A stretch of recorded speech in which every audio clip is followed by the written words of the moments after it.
안녕하세요. 저는 결혼한 지 1년도 되지 않아 이혼하게 된 제 기구한 사연을 들어주시렵니까? 남편과 저는 9년 연애 후 결혼했습니다. 저의 부부는 20대 후반이고 시부모님은 50대 초중반이십니다. 서울이 고향이었던 제가 익산에 있는 한 국립대학교에 다니면서 캠퍼스 커플로 만나게 됐고 연애 기간 동안 평범한 연인들처럼 좋을 때도 싸울 때도 있었지만 결혼하고 나서는 싸우는 일 없이 행복하게 잘 살고 있었어요. 서로 맞추면서요. 익산 토박이인 남편은 조금 달을 찌르긴 했지만 크게 성격이 모나지 않은 편이었죠. 평상시에 될 수 있으면 저한테 맞춰주려고 했던 사람이었어요. 주변 사람들한테도 잘하고 저희 부모님한테도 잘해서 주위에 흠 잡힐 데 없는 사람이었고 대학생 때 과대를 여러 번 할 정도로 리더십도 있었죠. 경제권도 저한테 다 넘기고 월급 받으면 꼬박꼬박 저한테 다 보내주고 용돈 받아서 썼고요. 그러던 어느 날 시댁으로부터 충격적인 이야기를 들었습니다. 시아버님이 3억 원에 가까운 거액에 빚을 졌다는 거려. 빚은 도박 때문에 지게 되었고 개인 은행카드로 내 사채까지 다양한 곳에서 빚을 지셨다군요. 결혼할 당시 제가 알고 있던 빚은 살고 계시던 집담보대출 1억 8천 정도 뿐이었습니다. 시아버님 월급이 500만 원 이상이시고 시어머님은 가정주부세요. 대출받아서 살고 있는 집이지만 아버님 월급이 꽤 되고 도련님도 일을 하는 상황이어서 돈 들어갈 곳이 많지 않은 걸로 알고 있었습니다. 그래서 어느 정도 대출금 바쁘면서 사시다가 은퇴하시고 주택연금 받으시면서 사시면 되겠다 싶었습니다. 그래서 크게 걱정이 없었습니다. 시부모님과 관계도 좋아서 같이 좋은 곳도 다니고 그저 평범하게 살다가 노후에 아프시면 도와드려야겠다 생각했었죠. 결혼할 때 시댁에서 딱 1,000만 원 집 구하는데 도움받았습니다. 친정에서는 더 해주고 싶어 하셨지만 시댁에서 1,000만 원밖에 못 받으니 친정에서도 1,000만 원만 받았습니다. 그리고 우리끼리 모은 돈에 전세자금 대출해서 작은 오피스텔 전세집에서 시작했어요. 시댁에서도 그저 너희 둘이 잘 살면 된다고 알아서 잘 살으라고 하셨습니다.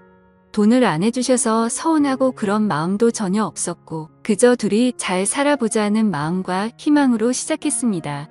그리고 결혼 전에 남편이랑 이야기했던 대로 저는 직장을 그만두고 하고 싶은 일을 시작했습니다. 퇴사할 때 퇴직금으로 3,000만 원 정도 받아서 경제적으로 무리될 부분은 없었습니다. 그래서 한 달에 100 정도씩 적금하고 알뜰살뜰하게 살림하면서 잘 살고 있었어요.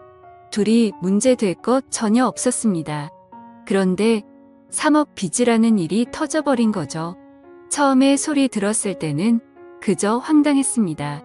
도박으로 빚을 3억이나 졌다는 게 어이가 없었고 시아버님을 그렇게 안 봤는데 배신감이 들더군요. 진짜 아버님이 어떤 분인지 남편 통해서 물어보기도 하고 결혼 전에 자주 찾아뵙기도 했었거든요.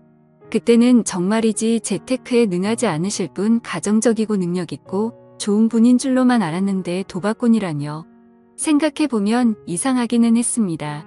그렇게 월수익이 많으시고 지방인데도 집의 70% 이상이 대출이라는 게 의아하긴 했었어요. 허나 사정이 있겠지 다른 재산이 있겠지 싶었는데 그게 전 재산이었다니. 그런데 이제는 그마저도 날리게 생겼다니 시댁에 가서 이야기를 들어보니 급한 게 사채였습니다. 사채업자들이 계속 아버님 회사 찾아오고 어머님한테 전화하고 해서 두 분 다 정신적으로 많이 힘드신 게 같았어요. 결혼한 지 4개월밖에 안 된 우리에게 돈 좀 해줄 수 있냐고 하시더라고요. 둘이 있는 돈 없는 돈 그간 모은 돈 모두 탈탈 털어서 결혼한 게 아시면서 말이에요. 얼마나 급하면 그러실까 싶고 일단 급하게 갚아야만 될 것 같아서 900만 원 해드렸습니다. 남편이 저랑 동갑이라 늦게 취업했고 결혼 준비 기간 동안 월급 받은 것까지 다 털었어. 결혼 준비해서 남편은 모은 돈이 하나도 없었어요. 그래서 제 퇴직금 일부 들여서 사채 빚을 해결했습니다. 그리고 아버님이 회사 돈도 건드리셨다고요. 2,500만 원 정도를 말이에요. 한마디로 공금 행정을 하신 거죠. 그게 급하게 일부 해결하느라 어머님이 카드 대출 200만 원을 받으셨는데 만기일이 다가온다 하셔서 또 200만 원을 그런데 은행뿐만 아니라 카드 대출 이자가 너무 세서 매달 원금과 생활비 이자까지 나가는 돈만 500만 원 이상이었습니다. 아버님 월급이 500만 원 정도인데 그냥 다 나가는 거죠. 사면서 받은 대출도 원금이랑 매달 나가는 돈이 커서 집 팔고 회생이나 파산을 하자고 아버님 말씀드리니 아가야 시애비 무시하냐. 나 아직 그렇게까지 인생 막장 아니다. 집은 있어야 된다. 라고 하시면서 거부하셨습니다. 그리고 한 달 정도 뒤에 회사 돈 건드린 게 남은 2,300만 원을 메꿔야 했습니다. 근데 돈이 없는데 어떻게 그걸 메꾸겠어요. 결국에 어머님이 또 카드 대출을 받아서 해결했습니다. 처음에는 공금의 명으로 감옥을 가던 말던 알아서 하라고 하시다가 그래도 회사는 다니게 해줘야 하지 않겠냐 해서 어머님이 카드 대출을 받으신 거라 했어요. 그리고 또 한 달 뒤에 도저히 안 되겠는지 아버님이 회생을 알아보시더군요. 이게 아버님 회사 회장님 귀에까지 들어가도였고 회사 돈 손댔던 사실도 도 회장님이 알게 되면서 회사에서 잘렸습니다. 회생을 해도 6천만 원 정도는 알아서 갚으셔야 된다 하시대요. 그렇게 직장에서 잘린 이후에도 정신을 못 차리시고 매일 어디를 다니시는지 매일 밤 담배 냄새에 찌들어서 돌아오셨고 어머님이 도대체 당신 어디 다녀왔냐 따져 물으시면 생활비가 필요해서 돈을 좀 벌려고 다니고 있다고 하시면서 되려 숨막히게 하지 말라며 어머님께 화를 내고 집을 뒤집어 놓으셨습니다. 그 돈은 어찌 갚으시려고 하시는 건지 답답하더라고요. 그 후 어머님은 결국 집을 파셨고 집 사면서 은행에서 받은 대출금 갚고 나니 수중에 몇 천만 원만 남더라고요. 아버님이 운명했던 회사 공금 갚느라 어머님이 받았던 대출을 그 돈으로 해결하고 할머니한테 빌린 돈도 있어서 1,000만 원 갚고 복비 이사비까지 지출하고 나니까 결국에 남은 돈이 1,000만 원 정도였습니다. 아버님은 언제부턴가 집에 들어오지 않는 날이 들어오시는 날보다 많아지셨고 어느 순간부터 집에 들어오지 않으셨습니다. 어머님은 아버님 생각만 하면 지긋지긋하다고 집에 오면 바로 이혼 도장 찍으라고 할 거라고 이혼 서류까지 준비해 두시고는 칼을 가셨습니다. 그렇게 집을 팔고 도련님이 얻은 저렴한 빌라에서 도련님이 벌어오는 돈으로 어머님과 도련님 둘이서 생활하기 시작했습니다. 처음에는 같이 으쌰으쌰 해결해 나가려고 자식들이 아버님께 연락해서 계속 어디시냐고 물어도 보고 싸워도 보고 했는데 고집이 있으셔서 마음대로 하시고 도대체 뭘 하시는지 어떻게 생활하시는지 상황 돌아가는 것도 이야기 안 해주셔서 포기했습니다. 그냥 열심히 일해서 돈 벌고 있다고만 하셨어요. 이렇게 해서 어찌어찌 아버님 포기하고 도련님 어머님만 산다고 해도 앞으로가 걱정이었습니다. 도련님도 돈 모아서 결혼해야 되는데 솔직히 상황이 이 정도면 어머님도 진작 뛰쳐나가서 일을 하셔야 하는 게 아닌가요? 자꾸 비가 오면 온몸이 뻐근하고 날이 좋아도 몸이 안 좋다고 하시면서 본인 하시고 싶은 일자리를 고르고 계시더군요. 제 생각에는 그런 거 따질 때가 아닌데 말이에요. 평상시에 요가 계속하셔서 요가 강사 자격증까지 있으시고 등산도 자주 하시고 봉사활동 같은 것도 다니셨어요. 그런 체력이면 일 못할 상태는 아니지 않나요? 저의 부부가 좀 도와드릴 수도 있지 않았냐 하실 수도 있는데 저는 결혼한 지 1년도 안 돼서 1,100만 원 해드린 상태라 더 해드리고 싶지도 않고 해드릴 수도 없는 상태였어요. 저의 부모님한테 죄송하고 아이 계획도 있어서 신혼집도 빌라로 옮길 생각이라서 돈을 보태야 했거든요. 부모님한테도 보태드린 돈 시부모님한테 더 해드리고 싶지 않았습니다. 남편도 그 부분에 동의했었고 미안해했습니다. 그리고 저의 부모님은 나중에 노후 대비해서 계속 직장 다니고 계세요. 아빠는 일하면서 무거운 물건들을 드는 경우들이 많아서 뒤에서 보면 한쪽 어깨가 틀어졌어요. 어깨에서 캐가서 팔도 아프시고 그래도 일하고 계세요. 엄마는 사무직인데 컴퓨터를 하루 종일 보고 있으니까 눈도 건조하고 노안 때문에 숫자도 잘 안 보이고 야근도 하시고 힘들게 일하세요. 자식들한테 피해주기 싫다고 하시면서요.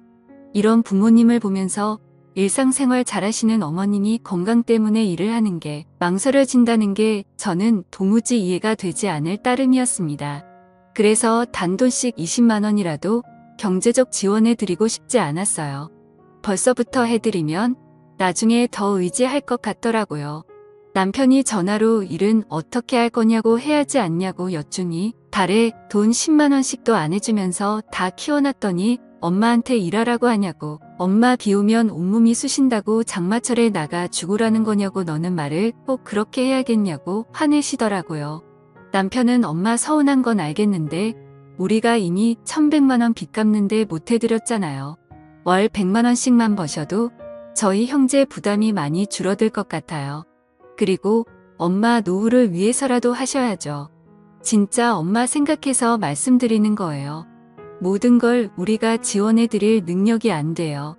라고 장문의 문자를 보냈지만 일 터진 지 8개월이 지나도 어머니는 이 일은 어떻고 저 일은 어떻고 따지시며 단 한 번도 일을 나가려 하지 않으셨습니다. 제가 저희 외삼촌 식당에서 카운터 보는 게 나도 하시는 게 어떻겠냐고 말씀드린 적이 있었는데 어디 CM일을 그런 식당 아줌마를 만들려고 하는 거냐고 성을 내시더라고요. 그러면서 저보고 다시 일을 시작하라고 새파란 게 젊은 애가 남편이 벌어오는 돈만 쓰고 집에서 놀기만 한다고 하시대요. 저도 다시 일을 시작할 수는 있지만 이런 상황에서는 전혀 시작하고 싶지 않았어요. 제가 일 시작하면 분명히 지원해 줄게 기대하실 거고 안 해드리면 더 서운해 하실 게 뻔했거든요. 안녕하세요. 저는 결혼한 지 1년도 되지 않아 남편도 처음에는 저한테 미안해하면서 1,100만 원 해줬으니 충분히 해줬고 더 해줄 필요 없다고 했었는데 나중에는 저보고 일 시작하는 거 어떻냐고 눈치를 주더라고요. 일 시작하고 수입 늘어나면 월 10만 원씩이라도 드리자고 하면서요. 하지만 제가 벌 돈들이 앞으로 태어날 제 아이, 제 집, 제 노후 등을 위해 쓰이는 게 아니라 시댁 뒷바라지에 쓰일 거라고 생각하니 끔찍하고 싫었습니다. 솔직히 거의 월마다 시댁 쪽에 경조사 있어서 10만 원씩은 드리고 있었어요. 친정 쪽은 생일, 어버이날, 명절 때만 드렸고요. 귀한 딸 힘들게 키워놨더니 시댁 뒷바라지나 하는 거 보시면 저희 친정 부모님이 얼마나 쏙 터지시겠어요. 그런 모습 보여드리고 싶지도 않았어요. 친정집에서 김치 얻어가는 것도 죄송했습니다. 친정에서는 뭘 계속 주려고 하셨는데 그럴 때마다 속상했어요. 있을 때 잘해드리지라는 말도 하실 수 있어요. 하지만 저는 이런 끔찍한 상황은 아버님, 어머님이 만드셨다고 생각해요. 아버님이 회사 핑계대고 모아놓은 돈을 계속 가져가셨어요. 적은 돈도 아니고 큰 돈 몇백 천만 원 이런 식으로요. 근데 그때마다 어머님은 그냥 방관하신 거예요. 아버님 성격이 워낙 큰 소리치고 그런 성격이라 싸우다가 포기하고 놓아버리신 거죠. 그리고 그 방관이 그 상황을 만든 겁니다. 그렇기에 두 분이 열심히 해결할 의지가 있어야 된다고 생각하는데 아버님 위에 말씀드린 상태이시고 어머님은 본인은 마냥 피해자라고 생각하시고 그래서 의지가 안 보이니 추가적으로 지원해드리고 싶지도 않고 그러더군요. 밑 빠진 독에 물 붓기라는 생각만 들어서요. 남편이 점점 힘들어하더라고요. 처음엔 티를 안 냈는데 날카로워지고 밤에도 술 먹고 늦게 들어오고 새벽에 들어오는 날도 많아졌습니다. 부모님은 부모님대로 아내인 저는 저대로 남편한테 화내고 하니까 속상해서 저러나 했어요. 남편은 아버님이 말씀하시기 전까지 정말 이런 일에 대해서 전혀 모르고 있었다고 했거든요. 평소에 경제적인 부분에 크게 관심이 없어 보였어요. 저한테 경제권을 완전히 맡겼었고 돈에 대한 욕심도 전혀 없어 보였고 소소하게 우리가 할 수 있는 선에서 열심히 살면서 살림을 꾸려나가자고 했었어요.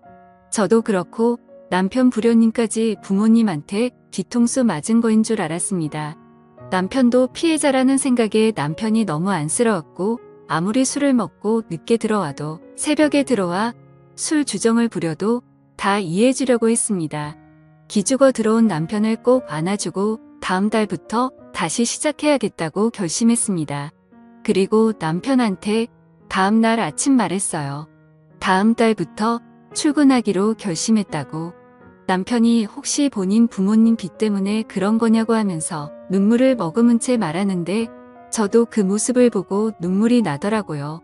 진짜 아침 대바람부터 둘이 부둥켜 안고 펑펑 울었네요. 열심히 살아보자고 대신 어머님 일하시는 게 설득 멈추지 말자고 도했습니다. 그렇게 저는 일자리를 구하고 출근을 예정일보다 더 일찍 시작했어요. 일자리라는 일이 전문직은 아니지만 워낙 수요가 많은 업종이라 쉽게 일을 구했습니다. 남편과는 주말에 데이트도 하면서 여전히 신혼의 단 꿈에 젖자 있었어요. 그러다가 그날 그것을 알게 된 겁니다. 그날은 제가 몸살이 심해서 사장님께 양해를 구하고 출근했다가 몇 시간 후에 병조퇴를 했던 날이었습니다. 남편이 걱정할까봐 조퇴한다는 말은 안 했고 그냥 몸이 좀 안 좋다고만 했었어요. 남편은 너무 걱정된다고 하면서 병원에 꼭 가라고 해주었고 중간중간 전화를 하면서 챙겨주었습니다. 그렇게 조퇴를 하고 집에 도착해 문을 열었는데 현관에 처음 보는 신발이 놓여 있었습니다. 뭐지 싶어서 조용히 집 안으로 들어갔습니다. 참고로 남편이 밤에 와도 늦게 오는 날들이 많아서 제가 집 비밀번호 누르는 걸 무음으로 설정해 놓은 터라 문 여닫는 소리 빼고는 큰 소리가 나지 않았어요. 저는 안방 쪽에서 대화 소리가 들리는 걸 느끼고는 안방 문을 벌컥 열었습니다. 그런데 그곳에 연락 없으셨던 시아버지와 출근한 줄로만 알았던 남편이 있는 게 아니겠어요. 아버님은 남편이랑 점심을 먹으러 왔다고 했고 남편은 아버님이 아프셔서 같이 병원을 가려고 만났다고 했습니다. 그리고는 둘이 서로 눈빛을 주고받더니 병원 갔다가 점심을 먹으러 만났다고 하는데 영 느낌이 세하더라고요. 그래서 알겠다 하고 그럼 병원은 다녀오셨냐 했더니 지금 병원에 안 그래도 가려고 한다고 했습니다. 저는 당시 몸이 너무 안 좋은 상태라 몰아다져 웃기도 피곤했고 힘들어서 알겠다고 말하고 둘을 보내고 안방에서 한숨을 잤습니다. 그렇게 한숨 자고 일어나니 종몸이 개운해지면서 동시에 남편과 아버님이 영 수상하더라고요. 남편은 아버님이랑 연락이 영 안 돼서 답답하다고 바로 그날 오전에도 카톡으로 말했었거든요. 저에게 뭔가 숨기는 게 있는 것 같았습니다. 허나 그게 뭔지 알 방도가 없으니 답답할 따름이었어요. 그냥 저는 바로 남편이 저녁에 오자마자 물어봤습니다. 왜 나한테 거짓말했냐고, 아버님한테 연락 안 된다고 해놓고 왜 약해서 만난 거냐고. 아버님이 요즘 다시 도박 때문에 빚쟁이들한테 쫓기고 있어서 혹시나 저랑 나는 카톡 내용도 유출되거나 하면 곤란해질까봐 그랬다고 했습니다. 그럼 왜 집에 둘이 있을 때도 얘기 안 했냐고 따져 물으니 제가 걱정할까봐 그랬다고. 제가 아내지만 자기 아빠의 치부를 알리는 게 부끄럽고 자존심 상했다 하더라고요. 진짜 한숨 나오더라고요. 개벌은 못 고친다더니 진짜 죽어야 도박질은 끝난다더니 여전히 그 짓거리 하고 다닌 시애비라는 이 인간으로도 안 보였습니다. 욕이 목구멍까지 차올랐지만 그래도 남편 아버지인데 그리고 내 시아버지인데 참자 참아 하면서 참았죠. 그리고 그 다음날 아침에 일어났는데 또 몸살이 올라오더라고요. 원래 남편 출근 후 한 20분 정도 후에 제 출근 시간이라 남편 보내고 좀 더 누워있다가 가려고 했는데 그냥 사장님께 오늘 하루 병가 쓰겠다고 하고 누워있었습니다. 그리고 세상 모르고 잠이 들었네요. 그런데 무슨 소리가 틀려 잠에서 깨보니 거실 쪽에서 남편 목소리가 들렸습니다.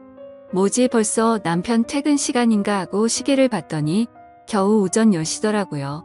뭐지 싶어 안방에서 숨죽이고 남편의 통화 내용을 듣는데 뭐라 잘 들리진 않았지만 대충 오늘은 좀 일찍 갈 수 있습니다. 거기서 뵐게요. 오늘은 좀 늦게까지 가능합니다.